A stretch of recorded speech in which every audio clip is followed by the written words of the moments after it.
va se poser plusieurs questions aujourd'hui. La première question, c'est qu'est-ce que le brisement ? Le brisement, je l'ai défini personnellement comme ça. C'est l'action de l'Esprit de Dieu sur une personne, amenant cette personne à s'humilier sous la puissante main de Dieu, sous cette influence, à se repentir et à mourir à elle-même. Alors c'est cette puissante main de Dieu qui vient pour apporter une correction. Et c'est assez délicat de parler du brisement parce que les gens peuvent faire un peu l'amalgame ou ne pas comprendre exactement la différence entre le brisement qui va apporter aussi des corrections, mais aussi le jugement de Dieu et parfois une simple conséquence d'une attaque satanique ou d'une malédiction, etc. Alors, le brisement, c'est vraiment l'Esprit de Dieu qui en est la source, l'auteur. Et la Bible dit dans Hébreux chapitre 12, « Il est vrai que tout châtiment semble d'abord être un sujet de tristesse pour celui qui la vit, mais il produit plus tard, pour ceux qui ont été ainsi exercés, un fruit paisible de justice. » Et c'est vrai que lorsque nous sommes sous la puissante main de Dieu, dans la chair, c'est très difficile. Jésus-Christ lui-même a été brisé par les souffrances qu'il a vécues, mais c'était tellement utile. Donc le brisement, c'est la main puissante de Dieu qui vient sur une personne et qui apporte une influence pour apporter cette personne à la repentance et à mourir à elle-même. Maintenant, pourquoi on a besoin d'un brisement ? La Bible dit que c'est par la maison de Dieu que le jugement va commencer. Donc ce n'est pas le jugement, mais si je veux me faire ressortir la chose qu'on va être jugé. Et pour ne pas être jugé négativement, il faut que sur cette terre, on puisse être brisé. La Bible dit, si c'est par nous que le jugement commence, quelle sera la fin de ceux qui n'obéissent pas à l'Évangile ? Et si le juste se sauve avec peine, que deviendront l'impie et le pécheur ? Et la Bible dit, ainsi que ceux qui souffrent selon la volonté de Dieu remettent leur âme au fidèle Créateur en faisant ce qui est bien. Bon, ici, en parlant des souffrances, on parlera des persécutions. On voit par exemple que Jésus-Christ n'a jamais été malade, mais il a été fait malade. Donc les souffrances et ce brisement, lorsqu'il est dit dans Ésaïe 53 que Jésus a été brisé par les souffrances qu'il a vécues, ce n'était pas bien sûr des souffrances au niveau du physique, d'une maladie, mais c'était la puissante main de Dieu qui était sur lui, mais aussi toutes les oppressions spirituelles et les persécutions qui étaient autour de lui, qui l'amenaient à aller sous la puissante main de Dieu, s'humilier, en demandant au Père, comme il a pu le faire à Gethsémane, « Seigneur, entre guillemets, j'ai besoin de ta force, j'ai besoin de toi. » Alors, on a besoin d'un brisement, premièrement, pour réussir notre course sur la terre. La course est longue et c'est bien d'aller à l'église et de se dire « moi, je suis chrétien », mais le but, c'est de réussir notre course en accomplissant la volonté de Dieu pour nous. Deuxièmement, pour être accueillis par Dieu. Si nous sommes brisés ici-bas, on n'aura pas besoin d'être brisés là-haut. Ce que je veux dire par là, c'est que nous avons besoin d'être brisés. Et certains, quand ils arriveront devant le trône de Dieu, ils vont rougir.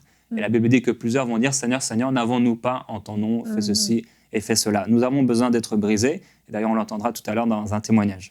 On a aussi besoin d'être brisés pour devenir semblable à lui. Finalement, tant qu'on est sur cette terre, on est imparfait.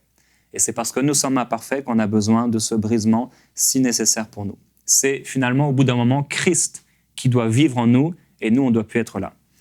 Alors, comment s'effectue ce brisement ? Dans 1 Pierre, c'est Pierre qui dit ça dans son épître, 1 Pierre chapitre 5, verset 6, il dit « Humiliez-vous sous la puissante main de Dieu, afin que le Seigneur, ce soit lui qui vous élève en temps convenable. » Alors, le brisement, il s'effectue sous l'action de l'Esprit de Dieu, mais pas seulement en coopération avec notre âme. En fait, le brisement, c'est vraiment un partenariat entre Dieu et nous, à la fois la main de Dieu qui vient pour nous changer, pour nous modeler, pour nous transformer, mais à la fois aussi le vase qui se laisse modeler par le Maître. C'est vraiment les deux qui travaillent ensemble et c'est tellement efficace. Lorsque nous nous soumettons et que nous nous humilions sous la main puissante de Dieu, ça se manifeste aussi parfois de différentes manières. Personnellement, j'ai beaucoup vécu le brisement par l'onction de Dieu, la présence de Dieu qui s'intensifie sur moi, sur mon corps, et qui m'amène à réaliser que sans lui, je ne peux rien faire, à une dépendance. C'est comme une pression spirituelle positive de Dieu qui vient pour t'amener dans le creux de sa main, à t'humilier sous sa puissante main. Parfois aussi, et c'est souvent le cas, par une parole de correction, et c'est aussi un brisement. Dieu vient nous apporter sa parole, ça nous corrige et ça crée un brisement dans notre cœur par rapport à des situations. Que produit le brisement ? Bien, la Bible dit que celui qui a souffert dans la chair en a fini avec le péché. Et qu'est-ce qui était très particulier avec les premiers apôtres ? Il y avait tellement de persécutions que leur corps, même leur chair, parfois était brisée, ils étaient persécutés, ils étaient fouettés, Et j'imagine que lorsqu'ils étaient dans leur prison, après avoir fouetté, etc., ils n'avaient pas envie de commettre l'adultère, ils n'avaient pas envie de voler, ils n'avaient pas envie de faire d'excès de table, ils avaient juste envie de se remettre à Dieu, et ça, c'est tellement, tellement puissant. Alors, pour terminer, le brisement, ça fait disparaître les mauvais traits de notre personnalité. Après le brisement, nos traits de caractère qui sont forts diminuent, on devient sobre, notre humilité s'accentue, on devient posé, réfléchi, modéré. C'est vraiment un travail de l'esprit. Le brisement nous détache de nous-mêmes et nous pousse vers les autres et vers Dieu. Le brisement renouvelle notre pensée, notre perception vis-à-vis du monde, vis-à-vis de notre vie chrétienne et vis-à-vis des autres personnes. Ça nous amène également à une consécration, à une sanctification nouvelle et à un engagement avec Dieu.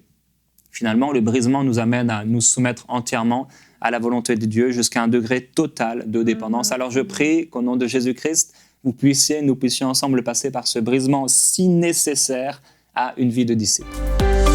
Retrouvez la suite de ce programme dans l'émission Bonjour chez vous sur ENCI TV.